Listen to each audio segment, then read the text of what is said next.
Olá, pessoal que gosta de estudar o livro de Mormon, bom dia, bem-vindos para mais um vídeo. Animados para mais uma semana de estudo, hein? Vamos lá. Essa semana a designação foi bem cumprida, não é mesmo? Foi alma do capítulo 43 até o 52, né? 10 capítulos, bem cumprido. E a maior parte deles fala sobre o quê? Sobre guerras, na verdade. Então, tem bastante guerra, estratagemas, traições, na maior parte entre nefitas e lamanitas, né, como sempre. Mas teve até briga entre os lamanitas e os nefitas entre si mesmo, acredita? É uma brigaiada danada, né? Às vezes, nesses capítulos de muita guerra, né, briga, a gente acaba passando meio rápido, porque eles, né, fica bem, meio parecido, né, o jeito que eles contam a história, e muita gente não gosta também, né, desse clima pesado de guerra, né, de matança, mas se a gente pensar do lado espiritual, né, do que está acontecendo, tem muitas passagens que a gente pode aprender muitas coisas bem importantes. É isso que a gente vai tentar fazer aqui, tá? E se a gente pensar bem, né, hoje em dia a gente não está numa guerra, né? Uma guerra que começou quando? Lá no mundo pré-mortal, lembra? Onde a gente teve dois personagens, né, que apresentaram coisas bem diferentes. Vocês lembram quem foi? Né? Nós falamos bastante sobre isso uns meses atrás, né, lendo o livro de Mormon. Então, de um lado, Satanás, né, o Lúcifer, e o que ele falou? Né? Aqui estou eu, me manda e dá para mim toda a glória. E eu vou tirar o livre-arbítrio de todo mundo, né, e fazerem eles serem salvos. Por outro lado, Jesus Cristo, nosso Salvador, disse o quê? Aqui estou eu, me manda e toda a glória seja do Pai. Né? Eu vou dar liberdade para as pessoas escolherem, né, o que eles acharem certo, melhor, mas eu vou pagar por todas as vezes que elas fizerem a escolha errada. Né? A gente pode ver então que os pontos são totalmente opostos. Né? E vamos conversar hoje sobre alguma das pessoas, né, aqui no livro de Mormon, onde o Mormon, né, o profeta Mormon, deixa bem claro quem está passando os ensinamentos de Satanás e quem está lutando pelos desígnios de Cristo, tá bom? Então, por ser uma leitura bem grande, né, a gente tem um vídeo aqui, né, para cumprir, a gente não vai conseguir entrar em muitos detalhes, tá, aqui nesse vídeo. Então, eu separei algumas passagens que eu achei interessante e vamos também tentar dar uma pincelada em algumas partes da história, né?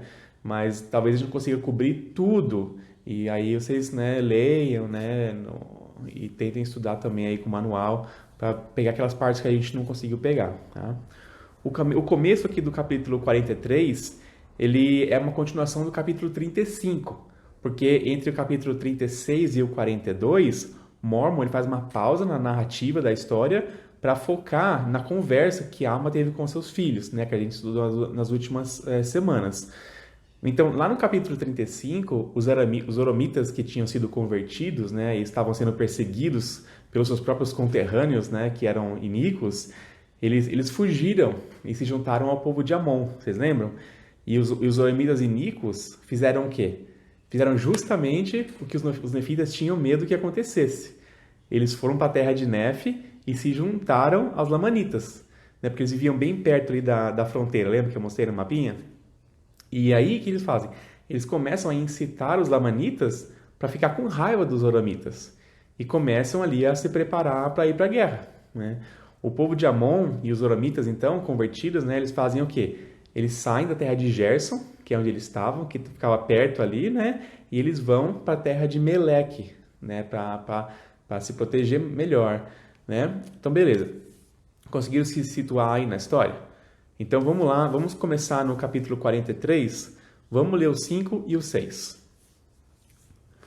E aconteceu que os lamanitas chegaram aos milhares e entraram na terra de Antíono, que é a terra dos oramitas, e um homem chamado Zaraemna era seu comandante.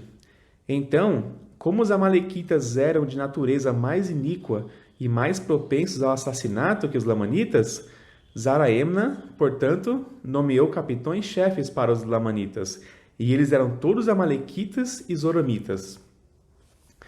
Então, os lamanitas e os zoramitas, né, chegam aos montes na cidade de Antíono, né, e tinha um comandante dos lamanitas chamado Zaraemna. E quem que ele chamou para ser os capitões, né, dos soldados ali, os amalequitas e os zoramitas.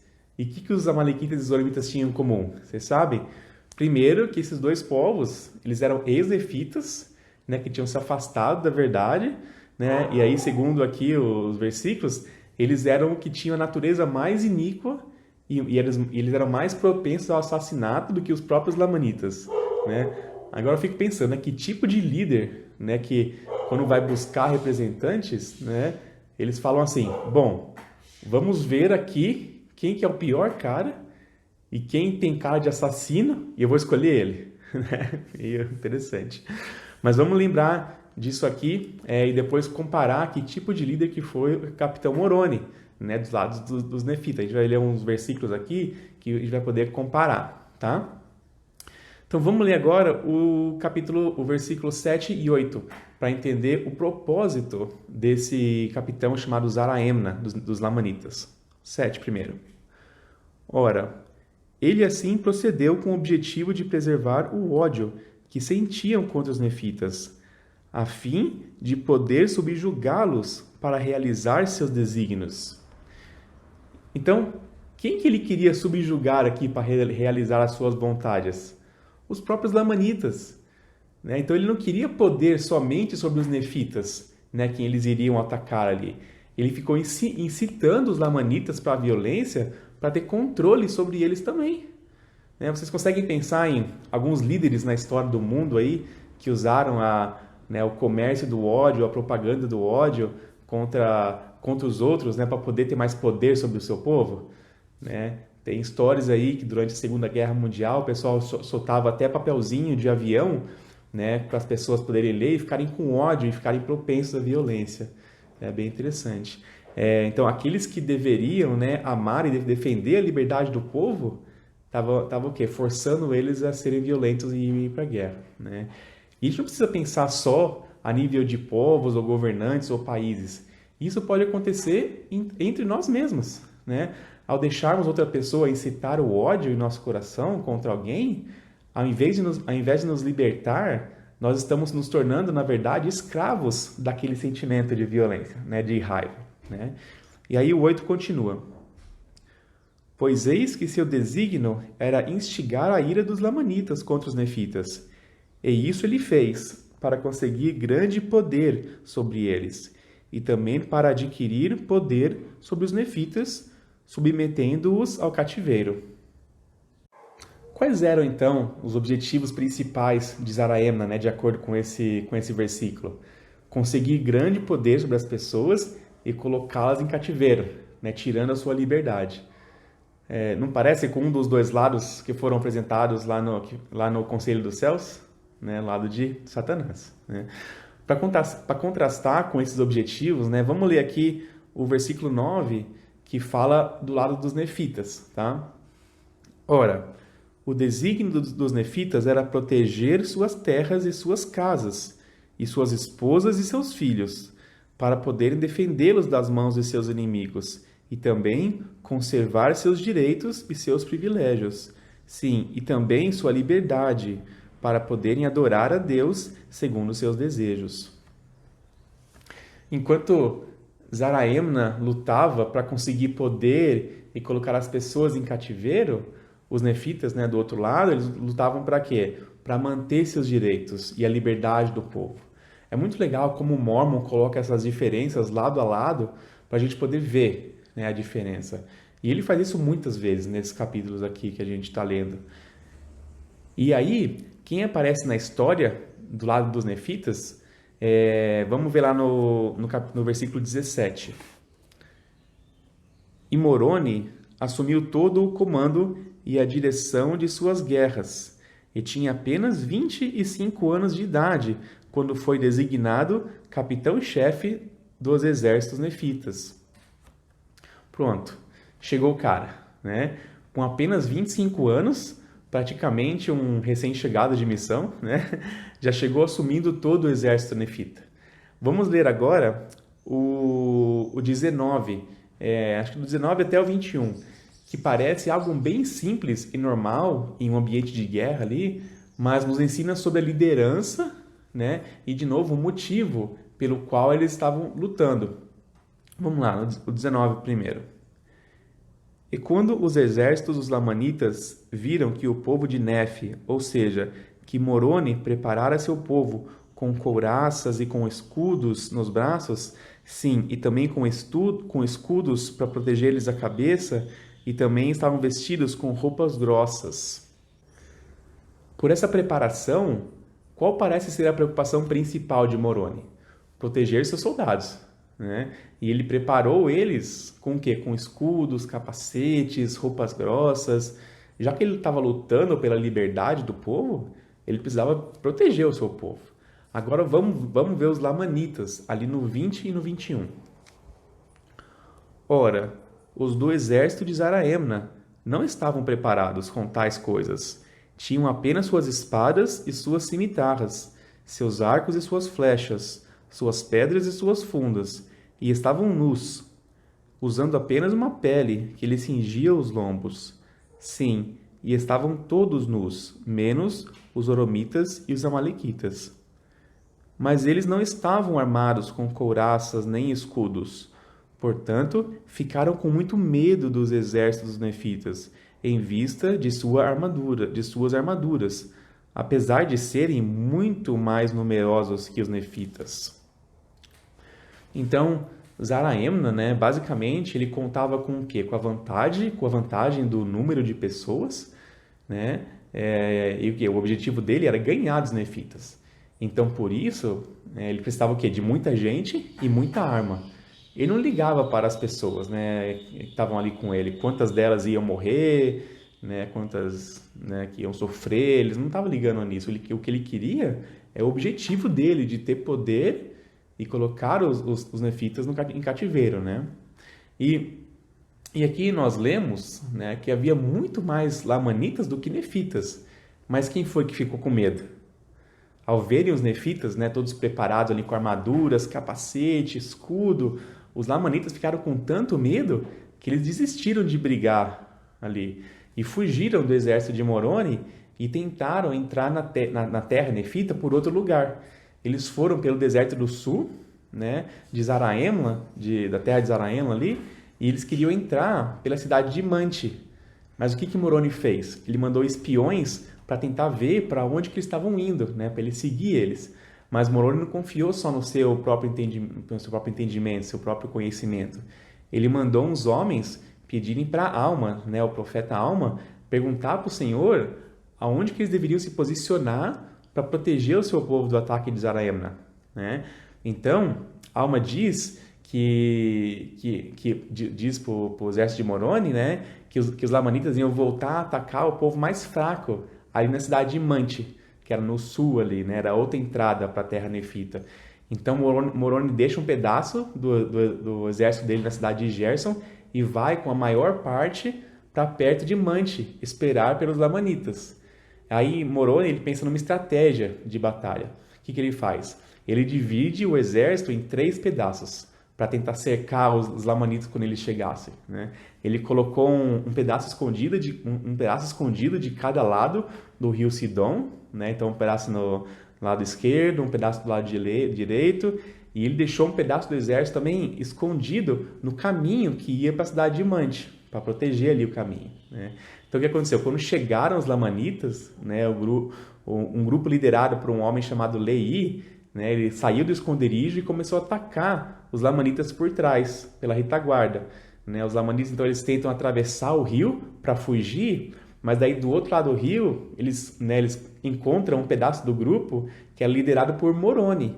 E os nefitas começam a atacar eles também, né, do outro lado do rio, do lado esquerdo do rio.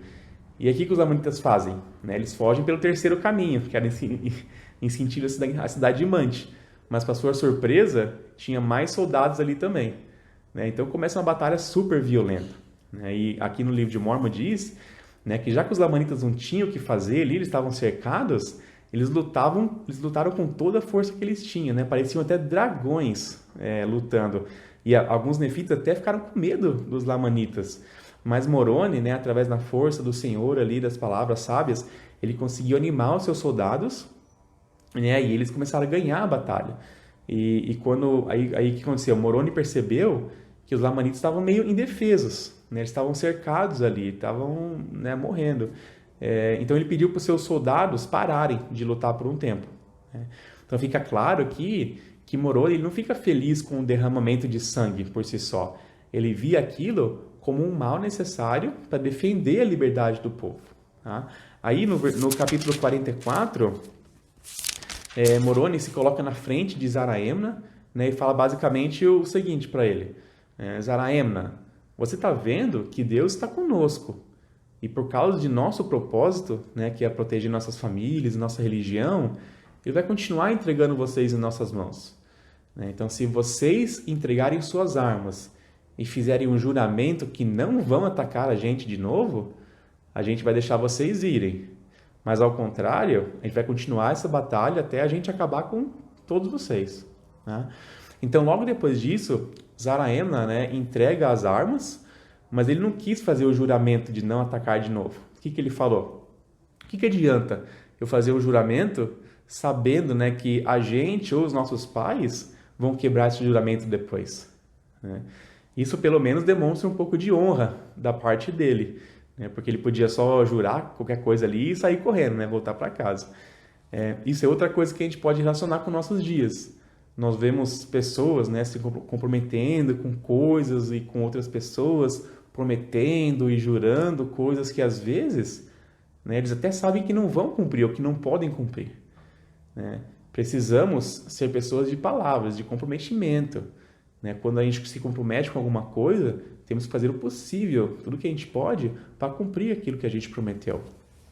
Mas então, assim que voltaram a brigar, né, porque Zaraemna não quis fazer o juramento, né, quando eles voltaram a brigar, os nefitas começaram a matar os lamanitas em grande número. Né? Até que Zaraemna viu, né, pô, estou cercado aqui, não tenho o que fazer. Então ele pede para Moroni parar, né, e eles acabam fazendo o juramento e voltando para casa, né, para a cidade de Nef. Moroni deixou eles irem embora. Né? No capítulo 45, nós temos a despedida de Alma. Mas antes dele se despedir, ele faz uma profecia bem específica sobre a destruição dos nefitas. Vamos ler ali no capítulo 45, do 9 ao 11, começando pelo 9 ali. Mas eis que tenho algo a te profetizar. Mas o que eu te profetizar, a ninguém revelarás. Sim, o que eu te profetizar não deverá ser divulgado até que a profecia seja cumprida. Por conseguinte, escreve o que eu te vou dizer.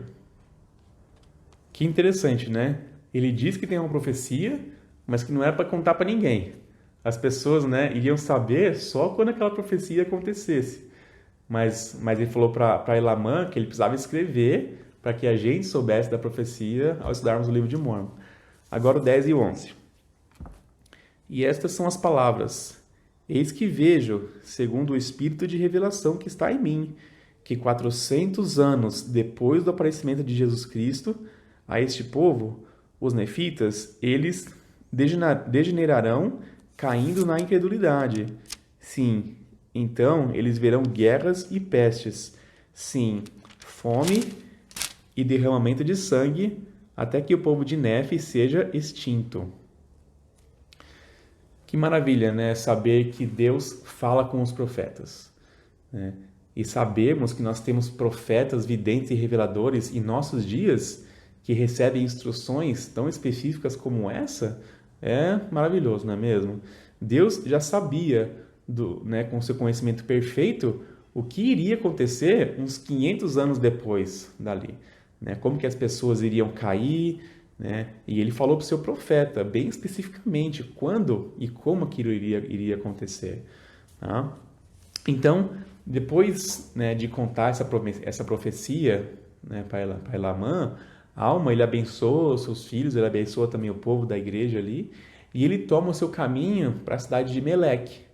E depois que ele sai para Meleque, ninguém nunca mais ouviu falar dele. Ninguém também ouviu falar de sua morte ou de a sepultura.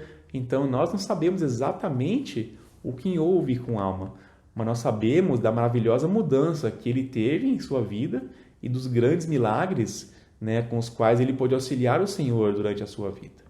Não é verdade? Depois da partida de Alma, né, que a alma foi para Meleque, né, e ninguém mais ouviu falar dele, o filho dele, Lamã, fica responsável pela organização da igreja. E ele e os seus irmãos organizam congregações, né, como se fosse alas, em toda a terra. Né? Eles chamam sacerdotes, mestres, então eles organizam a igreja ali. Né? Mas logo, logo, as pessoas começam a ficar ricas, vaidosas, e aí o que geralmente acontece? O orgulho. Né? Elas ficam orgulhosas e rapidamente se afastam de Deus. Acha que não precisa mais dele, né? Isso aí geralmente é bem rapidinho, tá? Quando começamos a pensar e nos sentir desse jeito, né, nossa guarda espiritual, nossa força espiritual fica mais fraca, né? E esse deve ter sido um dos motivos, né? Porque no capítulo 46 aqui, a gente vai ver como um outro homem teve grande poder sobre alguns membros da igreja, tá? E o nome desse homem era Amaliquias. E assim como Neor, né, a gente leu sobre Neor, ele era também um homem grande, forte e muito bom com as palavras. Na minha opinião, né, Amaliquias foi um dos vilões mais inteligentes aqui do livro de Mormon.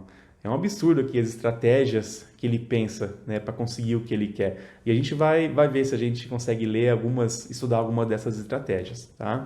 Mas vamos ler agora no capítulo 43. Vamos ler do 3 ao 5. Ora, o chefe dos que se haviam revoltado contra seus irmãos era um homem grande e forte, e seu nome era Amaliquias. E Amaliquias desejava ser rei, e aqueles que estavam irados também desejavam que ele fosse seu rei. E a maioria deles eram juízes menores da terra, e estavam em busca de poder. E tinham sido convencidos pelas lisonjas de Amaliquias, de que, se o apoiassem e fizessem dele o seu rei, ele os tornaria governantes do povo. Então, qual que era o objetivo de Amaliquias? Se tornar o rei, né? De novo, né? Ganhar poder e glória sobre as pessoas.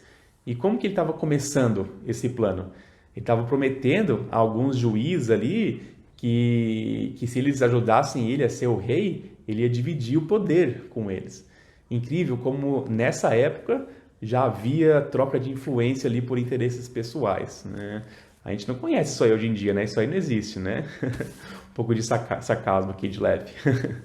Eu fico pensando como os membros da igreja se deixaram convencer tão rápido com essas palavras lisonjeiras aqui de Amaliquias. É claro que as pessoas já deviam estar meio fracas, né? Por causa do seu orgulho. Mas também eu penso aqui que Amaliquias, ele não deve ter chegado já metendo pau em tudo, né, falando que está tudo errado, ensinando tudo contrário ao evangelho. Ele não deve ter feito isso. Ele deve ter começado, né, com algumas coisas até justas, né, mas talvez fazendo de maneira errada. Depois ele foi colocando no meio algumas desculpas, algumas razões, porque uma coisa tem que ser diferente e tal. E no final, eles estavam perseguindo os líderes escolhidos pelo Senhor. Eles até queriam matar aqui Elamã e os irmãos dele, né? Aí o que acontece? Quando Moroni fica sabendo disso, ele fica muito bravo. E vamos ver o que ele fez. No capítulo 46 ainda, nos versículos 12 e 13. E aconteceu que rasgou sua túnica, e pegando um pedaço dela, nele escreveu: em lembrança de nosso Deus, nossa religião e nossa liberdade, e nossa paz, nossas esposas e nossos filhos, e amarrou-o na ponta de um mastro. E ele colocou seu capacete e sua couraça, e seus escudos, e cingiu os lombos com sua armadura. E pegou o mastro, em cuja ponta se achava a túnica rasgada, a que ele chamou estandarte da liberdade, e inclinou-se até o solo e orou fervorosamente a seu Deus, a fim de que as bênçãos da liberdade repousassem sobre seus irmãos, enquanto restasse um grupo de cristãos para habitar a terra.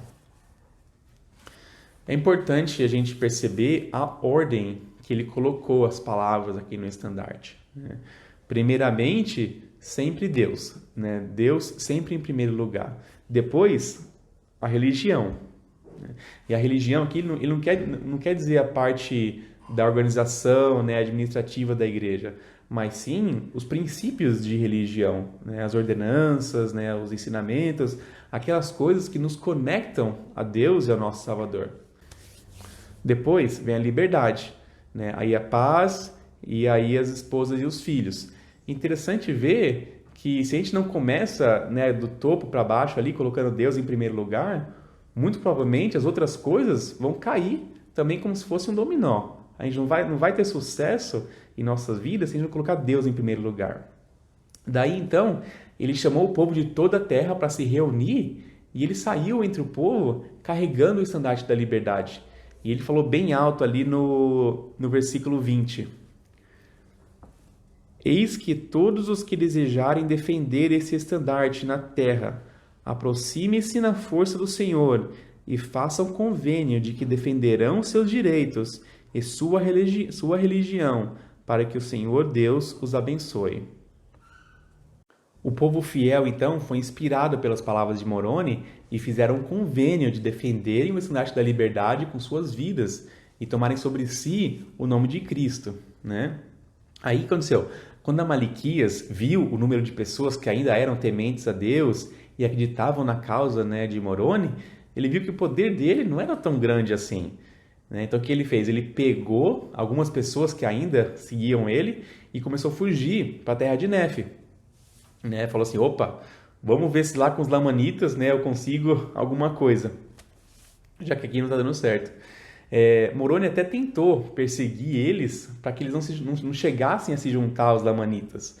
Mas o que acontece? Amalequias e um pequeno número de homens ainda conseguiram fugir e chegaram na terra de Nefe, né, para se encontrar com os lamanitas. Então, quando Amalequias e seus seguidores chegaram à terra de Nefe, eles começaram a instigar os lamanitas contra os nefitas. Até um ponto que o próprio rei dos lamanitas mandou uma proclamação, mandando todo mundo se reunir para voltar a batalhar contra os nefitas. Mas o problema, o que era? Que muitos dos homens que ele estava convocando ali, eles estavam naquela batalha do rio Sidom, onde os nefitas tinham conseguido uma grande vitória, né? Que eles tinham cercado ali tudo. Então, eles estavam com bastante medo, né, de voltar a guerrear contra os nefitas.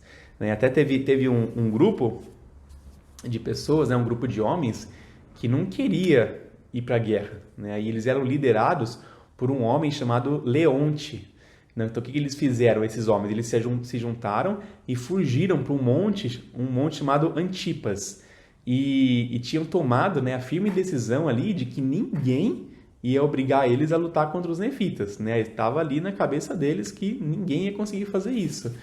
Mas o rei dos lamanitas ficou muito bravo, né, com a desobediência desses homens. E o que ele fez? Ele deu poder, né, para Amalequias liderar o exército e forçar esses homens a lutar, né? Ir lá buscar eles e forçar de algum jeito eles a lutar, né? Então vamos falar agora sobre uma estratégia que Amalequias usou, né, e como isso se compara às estratégias que Satanás pode usar contra nós, tá? Então Amalequias, o que ele fez?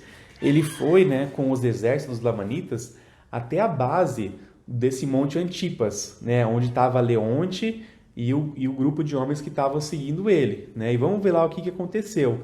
Então a gente vai ver no capítulo, agora capítulo 47, vamos ler o versículo 10. E aconteceu que, quando anoiteceu, ele enviou uma embaixada secreta ao monte Antipas, encarregada de fazer com que o comandante daqueles que se achavam no alto do monte e cujo nome era Leonte, descesse ao pé do monte, porque desejava falar-lhe. Então, Amalequias, né, ele mandou alguns mensageiros, né, lá no topo do monte falar com Leonte e pediu para ele descer para conversar, né? Então falou assim, ei Leonte, né, desce aqui para a gente negociar, vai ser bom para nós dois, né? A gente só quer conversar. Mas o que Leonte fez aqui? Ele estava bem firme na sua decisão e ele não quis descer, tá? Agora vamos ler o 11. E aconteceu que, quando recebeu a mensagem, Leonte não ousou descer ao pé do monte. E aconteceu que Amalequias enviou mensageiros pela segunda vez, solicitando que ele descesse. E aconteceu que Leonte não quis descer. E ele enviou mensageiros pela terceira vez. Então a gente pode ver aqui que Amalequias é bem persistente, né? Assim como Satanás. Quando ele não consegue fazer que a gente caia, né, da primeira vez ali em suas tentações, ele tenta de novo e de novo, né? Então Amalequias, ele tentou 3 vezes fazer com que Leonte descesse até o pé do morro, né? Mas ele não consegue. Então vamos ver ele no versículo 12 o que ele faz. E aconteceu que quando viu que não conseguia fazer com que Leonte descesse do monte, Amalequias subiu ao monte até um ponto próximo do acampamento de Leonte e pela 4ª vez mandou sua mensagem a Leonte, pedindo-lhe que descesse e trouxesse seus guardas consigo. Então, Amalequias, né, que ele faz? Ele foi ali até perto da onde Leonte estava, que era um pouquinho para baixo do acampamento de Leonte, né? E o que ele fala? Já que você não quer descer lá embaixo, até o pé do morro, desce só um pouquinho, né? E pode até trazer seus guardas com você. Que mal pode acontecer? A gente está perto do seu acampamento, né? Tá tudo sob o seu controle aqui, né? Satanás, ele faz exatamente isso com a gente. Ele nos tenta tanto até abrirmos a nossa guarda só um pouquinho, né? Já que você não quer enfiar o pé na jaca de vez, faz só um pouquinho, né? Onde a gente acha que a gente está seguro, que é fácil voltar para o nosso porto seguro, né? Para o nosso acampamento. Mas aí depois dessa conversa, é claro que Amalequias consegue convencer Leonte a descer até a base do monte, né? E aí vamos ver lá no versículo 18 do 47 ainda o que acontece. E aconteceu que Amalequias fez com que um de seus servos administrasse veneno aos poucos a Leonte, de modo que ele morreu. Depois, né, que a guarda de Leonte estava aberta já, né, sem proteção, Amalequias foi dando veneno aos poucos até matá-lo, né? Como nós vamos agir quando Satanás vier tentar a gente pela 4ª vez, assim como Leonte? A gente vai abaixar nossa guarda um pouco ou vamos ficar firme em nossa convicção no terreno mais elevado ali, né, onde nós temos apoio do Salvador e temos acesso à sua luz? Depois disso, Amalequias vira capitão. Então, além do exército do rei do Lamanita, agora ele também tinha o exército de Leonte.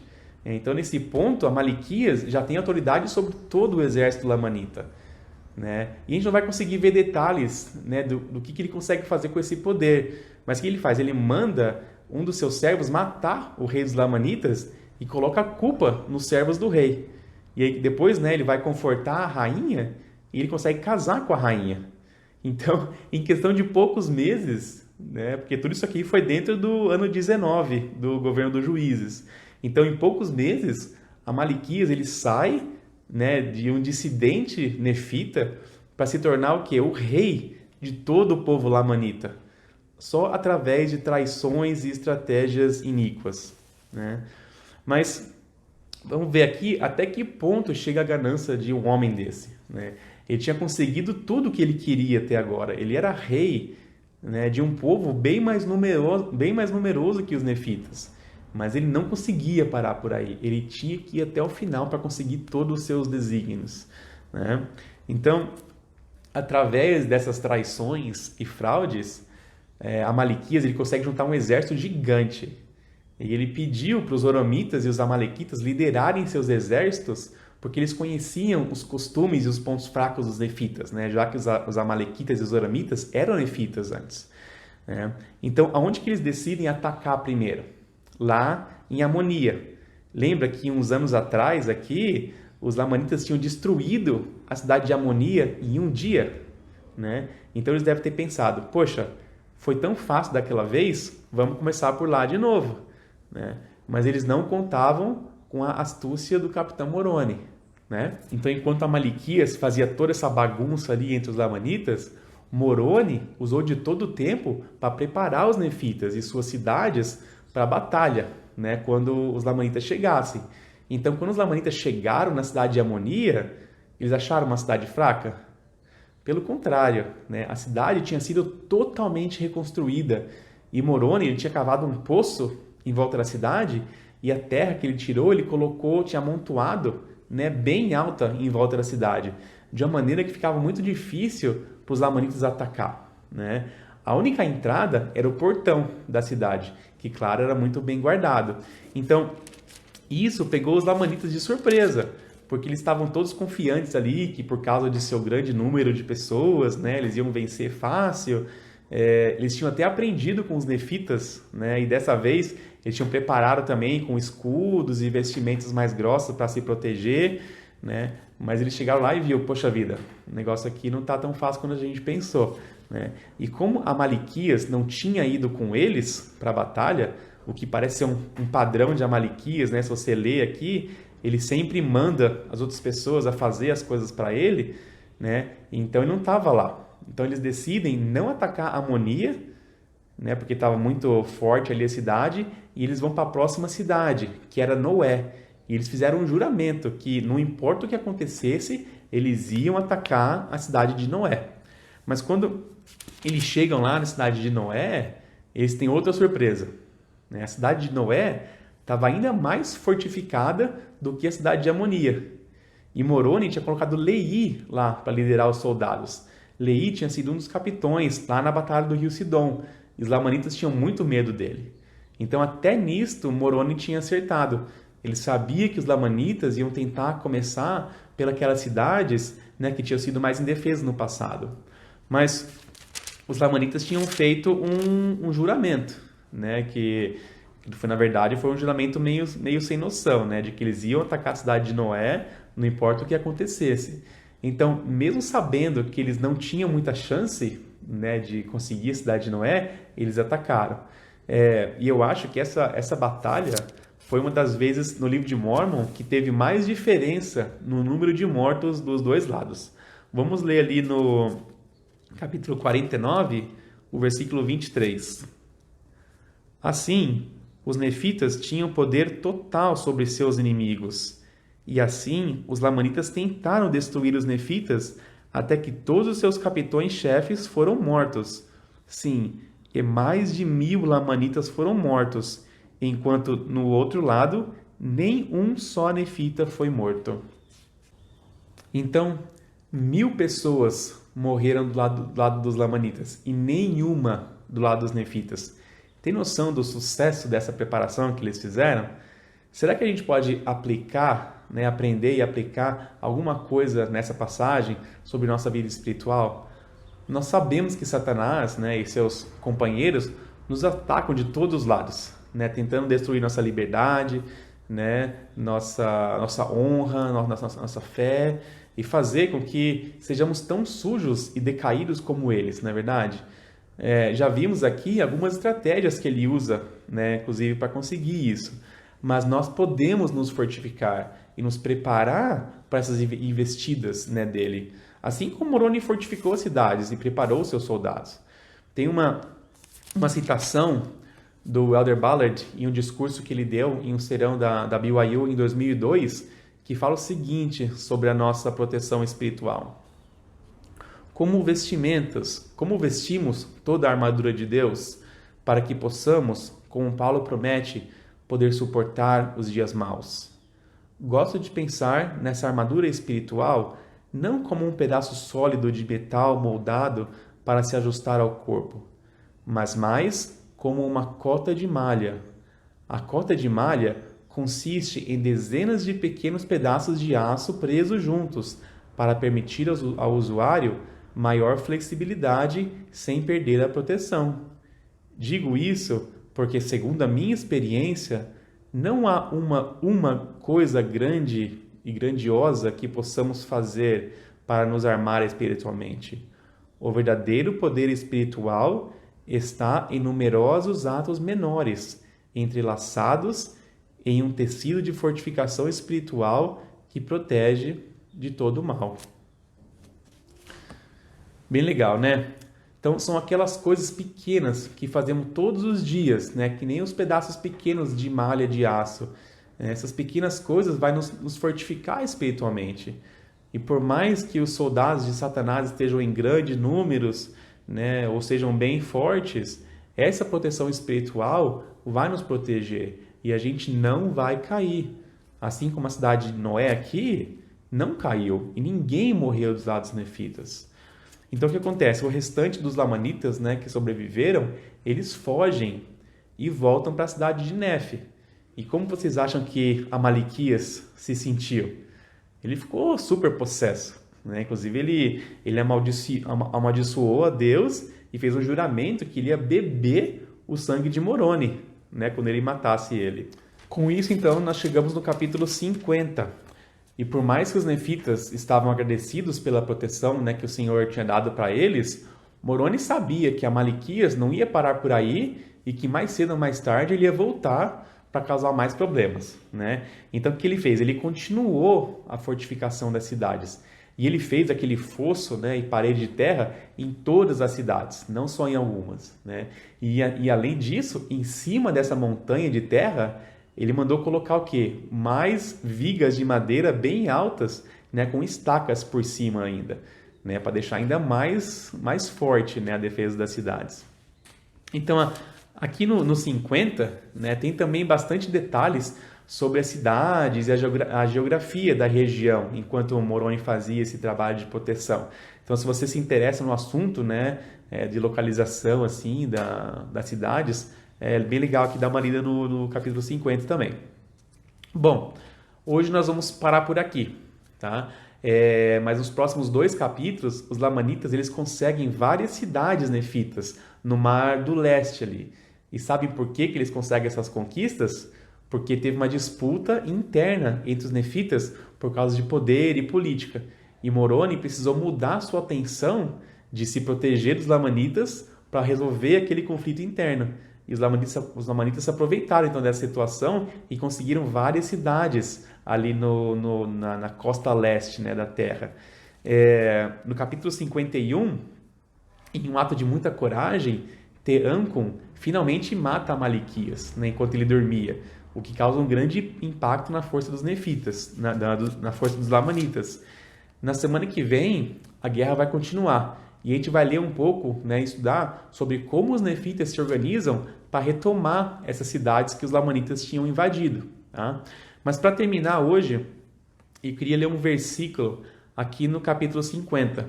Eu queria ler o 23. E pense que isso aqui estava acontecendo no meio de toda essa guerra. Né? Tensão por todos os lados, ataques, né? Mas vamos ler lá o 23. Mas eis que nunca houve época mais feliz para o povo de Nefe, desde os tempos de Nefe, do que os dias de Moroni. Sim, mesmo agora, no 21º ano do governo dos juízes.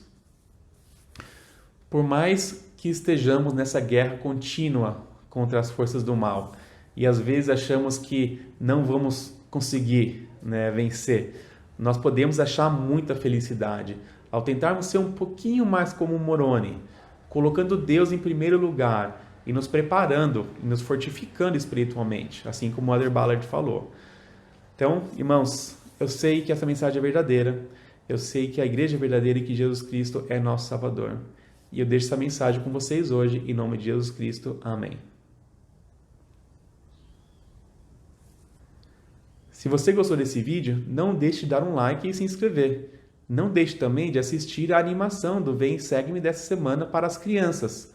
Vou deixar o link na descrição e no card aqui no final do vídeo. Um abraço e uma ótima semana de estudo.